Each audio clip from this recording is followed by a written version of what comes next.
ಆಗ್ತಾ ಇದೆ. ಈಗ ಬೇರೆ ಯಾರು ಅಲ್ಲ ಹೊಂದಬೇಕು, ಅದಕ್ಕಾಗೋದು ಬೇಕು. ನಾನು ಅದನ್ನೆಲ್ಲ ಯೋಚನೆ ಮಾಡ್ತಾ ಇದ್ದವ. ಮುಂದೆ ಬೇಕಾಗಿತ್ತಲ್ಲೇ ಅಲ್ವಾ, ಮುಂದೆ ಹೊಟ್ಟು ಬೇಕಾಗ್ತದೆ. ಈಗ ಇಂತಹ ನನ್ನ ಮಗನೇ ಮೊಮ್ಮಗನೇ ಒಬ್ಬ ರೂಪವಂತ ಎಂಬುದಾಗಿ ಜಗತ್ತು ಕೊಂಡಾಡುತ್ತಾ ಇದೆ.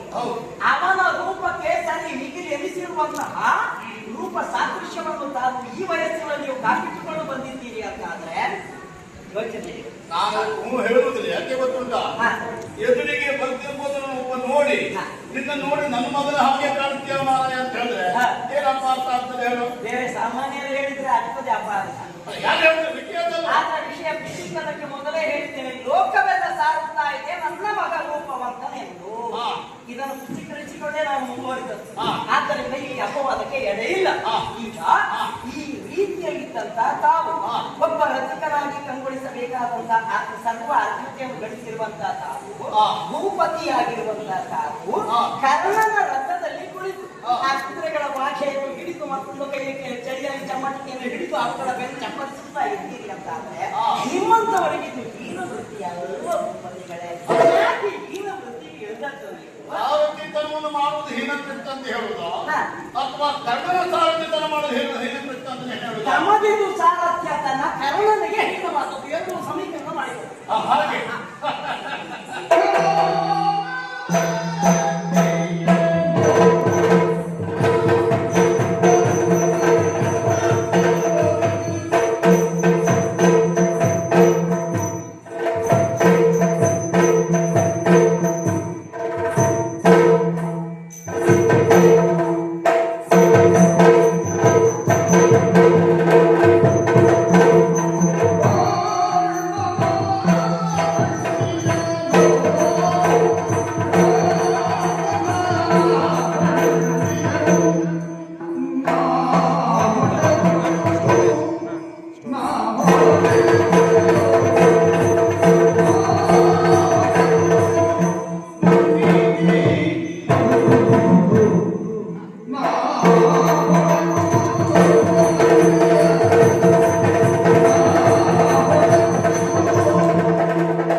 ಆಕ್ಷೇಪದ ಧ್ವನಿ ನಿನ್ನದು ಅಲ್ವಾ?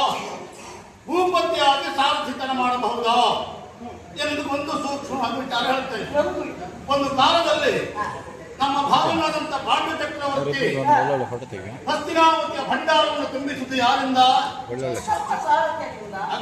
ಶಲ್ಯ ಸಾರಥ್ಯದಲ್ಲಿ ಮಲ್ಲ ಭೂಮುಜರ ಗೆಡಿದು ಸಲ್ಲಿತ ಕಾಣಿಕೆಗಳ ಹಾಗಾದ್ರೆ ಅರಸನಾದವರ ಸಾರಥಿತನ ಮಾಡಬಹುದೆಂಬುದನ್ನು ಎಲ್ಲೋ ಒಂದು ತೋರಿಕೊಟ್ಟಿದ್ದೇನೆ.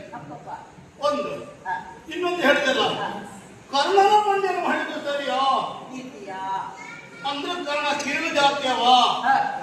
ಇನ್ನೊಂದು ಸ್ವರದ ಒಂದು ಎಲೆ ಎದ್ದು ಕಾಣುತ್ತಾ ಇದೆ. ಹಾ, ಹಾ, ಹಾ. ಆದ್ರೆ ನೀನ ಮಾತಾಡಬಾರದು. ಯಾಕೆ? ಕೆಲವು ದಿನಗಳ ಮೊದಲು ಹಾ. ಅರ್ಜುನಿಗೆ ಗೀತೋಪದೇಶದಿಂದ ಮಾಡುವಾಗ ಹೇಳಿದ ಮಾತಂತೆ ಅಲ್ವಾ? ಚಾತುರ್ವರ್ಣ ಮಯಾ ಸೃಷ್ಟಂ ಗುಣಕರ್ಮ ವಿಭಾಗಶಃ. ಹಾಗಾದ್ರೆ ಜಾತಿ ಯಾವುದರಿಂದ ಜಾತಿ ಅಳತೆ ಮಾಡಬೇಕು? ಹಾ, ವರ್ಣದಿಂದ ಅಲ್ಲ, ಹಾ. ಯಾವ ಕಾರ್ಯವನ್ನು ಯಾವಾಗ ನಿಭಾಯಿಸ್ತನೋ ಸಮರ್ಥವಾಗಿ ಅದರಿಂದಾಗಿ ನಿರ್ಣಯ ಮಾಡಬೇಕು ಅಂತ ನೀನೇ ಆಡಿದ ಮಾತು. ಆ ವಿಭಾಗದಲ್ಲಿ ಚೆನ್ನಾಗಿ ನಾನು ಪಾಲನೆ ಮಾಡ್ತಾ ಬಂದವ ನಾನು. ಹಾ, ಕರ್ಣ ಯಾವುದಕ್ಕೆ ಕಡಿಮೆ ಕೇಳುತ್ತೇನೆ. ಹಾ. ಯಾಕಂದ್ರೆ ಮಹಾಭಾರತ ಯುದ್ಧ ಭೂಮಿಗೆ ಬರುವ ಪೂರ್ವದಲ್ಲಿ ಕುರುಸೇನೆಯನ್ನು ಕಂಡು ಕೈ ಕಾಲು ನಡುಗಿ ಕೈಯಲ್ಲಿರುವಂತಹ ಗಾಂಧಿ ಜಾರಿ ಕೆಳಗೆ ಬಿದ್ದದ್ದು ಅರ್ಜುನದ್ದೇ ಹೊರತು ಕರ್ಣನದ್ದಲ್ಲ. ಕ್ಷಣ ಕ್ಷಣಕ್ಕೂ ಕೌರವನ ಹೆಗಲು ತಟ್ಟಿ ಇವನ ಭುಜವನ್ನು ತಟ್ಟಿ ನಾನಿದ್ದೇನೆ ರಣಕ್ಕೆ ಹೆದರಬೇಡ ಎಂದು ಸಾಹಸದ ಮಾತನಾಡ್ತಿರುವಂತ ಆ ಕರ್ಣನ ಕಡೆಯಲ್ಲಿ ನಾನಿದ್ದೇನೆ, ಅವನ ರಥ ಹೊಡಿತಾ ಇದ್ದೇನೆ. ಅಂಜೂಬರಕನಾಗಿದ್ದು ಶಸ್ತ್ರವನ್ನು ಕೆಳ ಹಾಕಿದ ಪಾರ್ಥನ ರಥ ನೀನು ಹೊಡೆಯುತ್ತಾ ಇದ್ದೀಯ. ಒಂದು ಇನ್ನು ಪಂಚಪಾಂಡವರಲ್ಲಿ 4 ಜನ ರಾಜಸೂಯಾತ್ತರ ಮಾಡುವ ಸಂದರ್ಭದಲ್ಲಿ 4 ದಿಕ್ಕಿಗೂ ದಿಗ್ವಿಜಯವನ್ನೇ ಮಾಡಿ ಗೆದ್ದು ಹಸ್ತಿನೆಯ ಭಂಡಾರವನ್ನು ತುಂಬಿದ್ದಾರೆ ಎಂದು ಪ್ರಸ್ತುತದಲ್ಲಿ ನಾವು ಕೇಳಿದ್ದೇವೆ. ಆದರೆ ಕರ್ಣ ಏಕಾಂಗೀನಾಗಿ ಕರ್ಣ ದಿಗ್ವಿಜಯವನ್ನೇ ಮಾಡಿ ಹಸ್ತಿನಾವತಿಯ ಭಂಡಾರ ತುಂಬಿದ್ದಾನೆ. ಆ ವಿಭಾಗದಲ್ಲಿಯೂ ಅರ್ಜುನನಿಂದ ಕಡಿಮೆಯಾ? ಹೌದಲ್ವ? ಅಲ್ಲ, ಅರ್ಜುನನಿಂದ ಕಡಿಮೆಯೋ ಅಥವಾ ಕರ್ಣನ ಹೆಚ್ಚೋ ಎಂಬುದಕ್ಕೆ ಉದ್ದೇಶಗಳು ಬೇರೆ ಬೇರೆ ತೆರನಾದದ್ದಿದೆ. ಕಾಯಕ ಒಂದೇ ತೆರನಾದದ್ದಾದರೂ ಅಲ್ಲಿ 4 ಜನ ಸಹೋದರರು ರಾಜಸೂಯಾತ್ಮರದ ನಿಮಿತ್ತವಾಗಿ ಕಾಣಿಕೆಗಳನ್ನು ಸಂಗ್ರಹಿಸುವುದಕ್ಕೆ ಕ್ಷಿಪ್ರಗತಿಯಲ್ಲಿ ಆ ಕಾರ್ಯವಾಗಬೇಕು ಎನ್ನುವ ಕಾರಣದಿಂದ 4 ದಶೆಗೆ 4 ಹೋದದ್ದು ಸತ್ಯ ಎನ್ನುವ ಕಾರಣದಿಂದಲ್ಲ.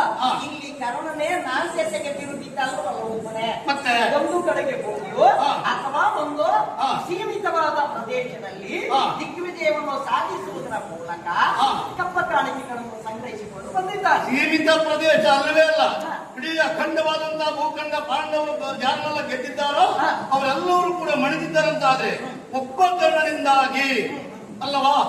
ಹಾಗಿರುವಾಗ ಅರ್ಜುನನಿಂದ ಕರ್ಣವೇನು ಕಡಿಮೆ, ಸಾಹಸದಲ್ಲಿ ಕಡಿಮೆ ಇಲ್ಲ, ಧೈರ್ಯದಲ್ಲಿ ಪಾತ್ರನಿಂದ ಕಡಿಮೆ ಇಲ್ಲ. ಹಾಗಿರುವಾಗ ಇಂದು ಸೇನಾಪತ್ಯ ಪಟ್ಟಣದ ಅಲಂಕಾರ ಮಾಡಿದಂತಹ ಕರ್ಣ ಅವನ ರಥ ನಾನು ಹೊಡಿತಾ ಇದ್ದೇನೆ. ಅದು ತಲೆಯಕ್ಕೆ ನನಗೆ ಮಾಡಿ ಉದ್ಯೋಗದಿಂದ ಹೊಡಿತದ್ದಲ್ಲ, ಬಹುಜನರ ಅಪೇಕ್ಷೆಯ ಮೇರೆಗೆ ಅದೊಂದು ಮಾತು ಬರ್ತದೆ. ಈ ಕೆಲವೆಲ್ಲ ಬಹುಮುಖ ಪ್ರತಿಭೆ ಇದ್ದವರನ್ನು ಒಂದೊಂದು ವಿಭಾಗವನ್ನು ಬೆಳೆಸಿಕೊಳ್ತಾರೆ. ಇವತ್ತು ನೀವೇ ಇಂಥದ್ದನ್ನು ಮಾಡಬೇಕು ಹಾಗೆ. ಆದುದರಿಂದ ನಿನ್ನೆಯೋ ಮೊನ್ನೆಯೋ ರಥ ಹೊರಲಿಕ್ಕೆ ಹೋಗಲಿಲ್ಲ. ಇವತ್ತು ಬಹುಜನರ ಅಪೇಕ್ಷೆ ಮೇರೆಗೆ ಕರ್ಣನ ರಥವನ್ನು ನಾನು ಏರಿದವ. ರಾಯರೇ, ನಾವು ಇನ್ನೊಬ್ಬರ ಕಾಲುಬುಡದಲ್ಲಿ ಒಂದು ಸಾಸಿವೆ ಕಾಳು ಬಿದ್ದು ಕೊಳಿತಾ ಇದೆ ಅಂತ ಹೇಳಬೇಕಾದ್ರೆ ತಮ್ಮ ಕಾಲುಬುಡದಲ್ಲಿ ಕುಂಬಳಕಾಯಿ ಬಿದ್ದು ಕೊಳತೇ ಹೊತ್ತು ಗೊತ್ತಾಗುದಿಲ್ಲಂತೆ. ಮತ್ತಾವತ್ತು ಗೊತ್ತಾಗಲಿಲ್ಲಲ್ವ? ಆದ್ರೆ ನಿನ್ನ ಕುರಿತಾಗಿ ನಾವು ತಿಳ್ಕೊಂಡದ್ದೇ ಬೇರೆ.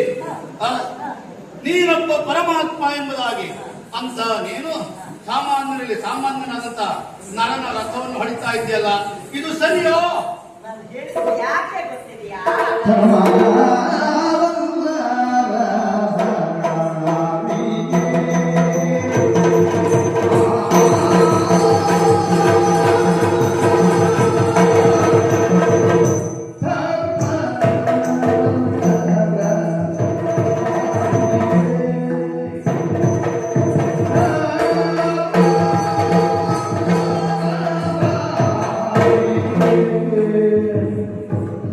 ನೋಡಿ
ಅಲ್ವಾ? ನೀನೇ ಕನಿಷ್ಠವಾಗಿದ್ದೀಯ ಈಗ ಅಂತ ಆಗಪ್ಪ ಪ್ರಾರ್ಥನಾರ್ಥವನ್ನು ಹೊಡೆಯುವುದರಿಂದ ಆಗದಂತೆ ಪಾರ್ಥ ಕನಿಷ್ಠ ಎಂಬುದಾಗಿ ನಿನಗಿಂತ ಕನಿಷ್ಠ ಅಂತ ಪಾರ್ಥ ಕನಿಷ್ಠ ಅಂತಲ್ಲ. ನನ್ನ ಕರ್ಮದಿಂದ ಪಾರ್ಥ ಕನಿಷ್ಠ ಎನ್ನುವುದನ್ನು ಮೊದಲೇ ಖಚಿತಪಡಿಸಿಕೊಟ್ಟಿದ್ದೀರಲ್ವೇ? ಹೌದು. ಆದ್ದರಿಂದಲೇ ಹೇಳಿದ್ದು ನಾನು. ನಿನ್ನ ಆಕ್ಷೇಪಕ್ಕೆ ಉತ್ತರ ಕೊಟ್ಟಿದ್ದು. ಆದ್ದರಿಂದಲೇ ಈಗ ಕರ್ಣನ ರಥವನ್ನು ಹೊಡೆಯುವಲ್ಲಿ ತಮ್ಮಂಥವರಿಗಿದು ಹೇಯ ಕಾರ್ಯ, ಹೀನ ಕೃತ್ಯ ಅಂತ ಹೇಳುವಲ್ಲಿ ಯಾಕೆ ನಾನು ಹೇಳಿದೆ? ತಾವು ಯಾರು? ಮಧ್ವಾಧಿಪ ಶಲ್ಯ ಭೂಪತಿಗಳು, ಪ್ರಸ್ತುತ ಹೊರೆಯಾಗಿಯೇ ಉಳಿದವರು. ಮಗನಿಗೆ ಅಷ್ಟೇ ಅಧಿಕಾರ ಹಸ್ತಾಂತರ ಮಾಡಲಿಲ್ವಲ್ಲ ಇದು ತನಕ ತಾವು? ಮಾಡದಿದ್ರು ಕೂಡ ನೀನು ಹೇಳಿದ ಸತ್ಯ ವ್ಯಥಾಕ್ಷೇಪ ಏನಿಲ್ಲ. ಮಧ್ವಾಧಿಪತಿ ಅಂದು ಪಾಂಡು ಚಕ್ರವರ್ತಿಗಳಿಗೆ ಸಾರಥ್ಯವನ್ನು ಮಾಡಿದ್ದೀರಿ. ಹೌದು, ಹೇಳಿದ್ದೇವೆ ನಾವು. ಯಾರಿಗೆ ಮಾಡಿದ್ದು? ಚಕ್ರವರ್ತಿಗಳಿಗೆ. ಭೂಪರಾಗಿರುವ ತಾವು ಚಕ್ರವರ್ತಿಗಳಿಗೆ ಸಾರಥ್ಯವನ್ನು ಮಾಡಿದ್ದು. ಅದೊಂದು ಸರಿಯಾದ ದಾರಿ. ಹೌದು, ಚಕ್ರವರ್ತಿಗಳಿಗೆ ಅಂತಲ್ಲ, ತಿಪ್ಪಿಡಿ ಆಂಗ್ಲವು ಚಕ್ರವರ್ತಿ ಪಟ್ಟಕ್ಕೆ ಏರಿಸಲು. ಹೌದಪ್ಪ. ಏನೇ ಆದ್ರೂ ದಿಗ್ವಿಜಯ ಆಗುವ ಪೂರ್ವದಲ್ಲಿ ಆದ್ರೂ ಯಾವ ಮನೆತನ? ಚಕ್ರವರ್ತಿಗಳ ಮನೆತನ ಹೌದಾ ಅಲ್ವಾ? ಭಾವಿ ಚಕ್ರವರ್ತಿ ಎನ್ನುವುದಾಗಿ ಅದಾಗಲೇ ಒಂದು ನಿರ್ಣಯಕ್ಕೆ ಬರುವ ಹಂತದಲ್ಲಿದ್ದಾಗಲೇ ಅದಕ್ಕೆ ಅವರಿಗೆ ನೀವು ಸಾರಥ್ಯವನ್ನು ಮಾಡಿದ್ದು ಹೌದಾ ಅಲ್ವಾ? ಈಗ ಕರ್ಣನ ಎತ್ತರಕ್ಕೆ ಪಾಂಡು ಚಕ್ರವರ್ತಿಗಳ ಎತ್ತರಕ್ಕೆ ಏರಿಸಿಕೊಳ್ಳುವುದಕ್ಕೆ ತಾವು ತನವನ್ನು ತೊಡುತ್ತ ಅಲ್ಲ, ಈ ಪ್ರದೇಶಕ್ಕೆ ಈ ವ್ಯಾಪ್ತಿ ಒಳಗೆ ಸ್ಥಾನ ಬಂದ ವ್ಯಕ್ತಿಯೇ ಕರ್ಣ. ಯಾಕೆ 11 ಅಕ್ಷೋಹಿಣ ಸೇನೆಗೆ ನೇತಾರನಾಗಿದ್ದಾನಂತಾದ್ರೆ ಈ ಪ್ರದೇಶಕ್ಕೆ ಸೀಮಿತವಾದಂತಹ ಯುದ್ಧ ಭೂಮಿಯಲ್ಲಿ ಅವ ಸಮರ್ಥನೆ ಸಮರ್ಥ ಅವ ಎನ್ನುವುದಾಗಿ ಅವನ ಬಗ್ಗೆ ತಾವು ವೈಭವೀಕರಣ ಮಾಡುವುದಕ್ಕಿಂತಲೂ ತಮ್ಮ ಕುರಿತು ತಾವು ಯೋಚನೆ ಮಾಡಿಕೊಂಡಿದ್ದೀರಾ? ಅಂದ್ರೆ ರಥವನ್ನು ಯುದ್ಧ ರಥವನ್ನು ನಡೆಸುವುದು ಸುಲಭದ ಕಾರ್ಯವಲ್ಲವಲ್ಲ. ಸುರಂಗದಾರ ಕುರಿತಾಗಿ ಯಾವ ರೀತಿಯಲ್ಲಿ ಚಮ್ಮಟುಕಿಯನ್ನು ಹಿಡಿದು ಅವುಗಳನ್ನು ನಡೆಸಬೇಕು ಎಂಬಿತ್ಯಾದಿ ತಂತ್ರವನ್ನು ಗಣಿತಲ್ಲ, ತಂತ್ರಗಾರಿಕೆ ರಣಕ್ಷೇತ್ರದ ಈ ತಂತ್ರವನ್ನು ತಾವು ಬಲ್ಲವರು ಹೇಗೆ? ಧರ್ಮವಲ್ಲ ಅರಸರಿಗೆ, ಅರಸರಾಗಿರುವಂತಹ ತಮಗೂ ಹೀನ ಕಾರ್ಯ ಎಂದು ಹೇಳುವಲ್ಲಿ ನನಗಿರುವ ನೋಟ ಯಾವುದು? ಧರ್ಮವಲ್ಲ ಅರಸರಾದವರಿಗೆ ಈ ಕಾರ್ಯ. ಅದನ್ನು ನೀನು ಆಕ್ಷೇಪ ಮಾಡಬಾರದು ಕೃಷ್ಣ. ಅರಸನಾದವ 64 ಕಲೆಯಲ್ಲಿಯೂ ಪಾರಂಗತನಾಗಿ ಬಂದಿರ್ತಾನೆ. ಎಲ್ಲ ಕಲೆಯನ್ನು ಕಲಿತಿರ್ಬೇಕು, ಕೇವಲ ಒಂದು ಹೂ ಕಟ್ಟುವ ಕಲೆಯನ್ನು ಕಲಿತಿರ್ಬೇಕು. ಅದೊಂದು ಕಲೆ 64ರಲ್ಲಿ ಒಂದೇ. ಅದೇ ಹೌದು ಎನ್ನುವ ಕಾರಣದಿಂದ ಅರಸರಾದವು ಹೂ ಕಟ್ಟುತ್ತಾ ಇರುವುದಾ? ಅಲ್ಲ, ಸಂದರ್ಭ ಬಂದಾಗ ಗೊತ್ತಿರಬೇಕು. ಆಚರಣೆಗೆ ಸ್ಥಾನದ ಕುರಿತು ಲಕ್ಷ್ಯವನ್ನು ಇರಿಸಿಕೊಳ್ಳಬೇಕೇ ವಿನಃ ಒಟ್ಟು ಅನಿವಾರ್ಯವಾಯಿತು ಎನ್ನುವ ಕಾರಣದಿಂದ ಈ ರೀತಿಯಲ್ಲಿ ಬರುವಲ್ಲಿ ತಮ್ಮ ಯೋಗ್ಯತೆ ಏನಾಗ್ತದೆ ಎನ್ನುವುದನ್ನು ನಾವು ಯೋಚನೆ ಅರಸನಾದ ನಾನು ಸರ್ವವನ್ನು ಬಲ್ಲವನಾದ ಕಾರಣ ನಾನು ಸರಿಯಾಗಿ ಅದನ್ನು ನಿಭಾಯಿಸುತ್ತೇನೆ ಎನ್ನುವ ಕಾರಣಕ್ಕಾಗಿ ನನ್ನನ್ನು ನೇಮಿಸಿದ್ದಾರೆ. ಅದು ಬೇಡಿಕೆಯಿಂದಾಗಿ. ಮತ್ತೆ ನೀನು ನನ್ನನ್ನು ಪ್ರಶ್ನೆ ಮಾಡಬಾರದು. ಯಾಕೆ? ನಾನು ನೀನು ಕಲಿತದ್ದು ಒಬ್ಬರಲ್ಲಿ ಅಲ್ವಾ? ನೀನು 64 ದಿವಸಕ್ಕೆ ಬಿಟ್ಟು ಬಂದೆ. ನೀನು ಬಿಟ್ಟು ಬಂದಿರೋದಕ್ಕಿಂತಲೂ ಭವಿಷ್ಯ ಗುರುಗಳಿಗೆ ಸಾಕಾಯಿತು ಅಂತ ಬೇಡ ಅಂತ ಕಲಿಸಿಕೊಟ್ಟಿರಬೇಕು. ನಾವು ಶಿಕ್ಷಾಚಾರದಲ್ಲಿ ಅರ್ಥ ಮಾಡಿದವರು. ನಾವು ಇಷ್ಟವಾಗಿ ಯಾರು ಕಲ್ತ್ಕೊಂಡು ಬರ್ತಾನೋ ಅದನ್ನು ನೆನಪಿರಲಿಲ್ಲ ಅವರಿಗೆ. ನಾವು ಒಂದೊಂದು ತರಗತಿ ಅದೇ ಹಂತವಾಗಿ ಮೇಲೆ ಬಂದ ನಾವು ಅದನ್ನು ಮರೆಯಲಿಕ್ಕೆ ಸಾಧ್ಯವಿಲ್ಲ. ಮತ್ತೆ ಯಾವತ್ತೂ ಅದು ನಾವು ಮುಂದುವರಿಸ್ತಾ ಇದ್ರೆ ನೆನಪಿರ್ತದೆ.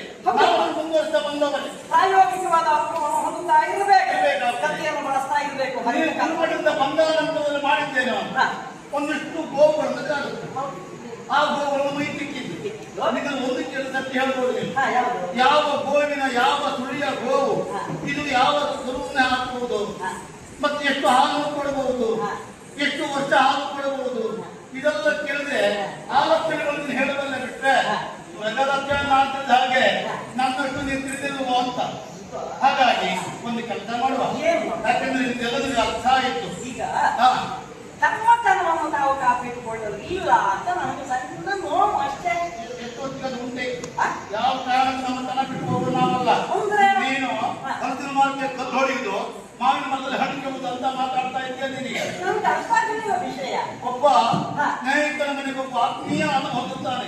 ಹೋದ ಸಂದರ್ಭದಲ್ಲಿ ಅವನ ಮನೆಯ ಕಾರ್ಯಕ್ರಮದಲ್ಲಿ ಇವನು ಒಂದು ಸಹಾಯಕ್ಕಾಗಿ ಊಟಕ್ಕೆ ಊಟಕ್ಕೆ ಬಡಿಸುವುದು, ಊಟ ಆದ್ಮೇಲೆ ಎಲೆ ತೆಗೆಯುವ ಕಾರ್ಯವನ್ನು ಮಾಡ್ತಾನೆ.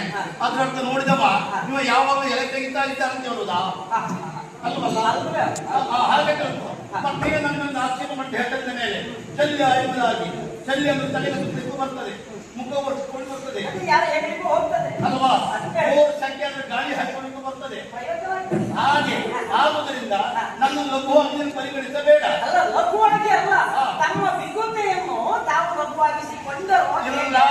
ಹೇಳೋ, ಇಲ್ಲಿ ಕರ್ಣ ಕಾಲಕ್ಕೆ ನಾನಾಗಿರಬಹುದು, ಪ್ರತಿಕ ಕರ್ಣನಾಗಿರಬಹುದು. ನಮ್ಮ ಹೊಂದಾಣಿಕೆ ಮಾತುಕತೆ ಸಿಗೋದನ್ನ ಆಗದೆ ಹೊಂದಾಣಿಕೆ ಆಚೆ ಬಂದದ್ದ ಶಲ್ಯ ಸಾಲಕ್ಕೆ ಪ್ರಧಾನವಾದದ್ದು. ಅದು ಬಿಟ್ರೆ ಕರ್ಣನ ಪ್ರತ್ಯೇಕತನ ಪ್ರಧಾನ ಅಲ್ಲ. ಹೇಳಿದ್ದೇನೆ ನಾನು ಹೇಳಿದ ಹಾಗೆ ಆ ಕಡೆ ಹಾರಿಸು ಶಲ್ಯ, ಈ ಕಡೆ ಹಾರಿಸು ಶಲ್ಯ ಅಂತ ಹೇಳಿದಾಗ ರಥ ಹಾರಿಸೋದು ಅದು ಅಲ್ಲವೇ ಅಲ್ಲ. ನಾನು ಹೇಳಿದ ಹಾಗೆ ಹೋಗ್ಬೇಕು ರಥ. ಇಲ್ಲಿ ಸಾರಥಿ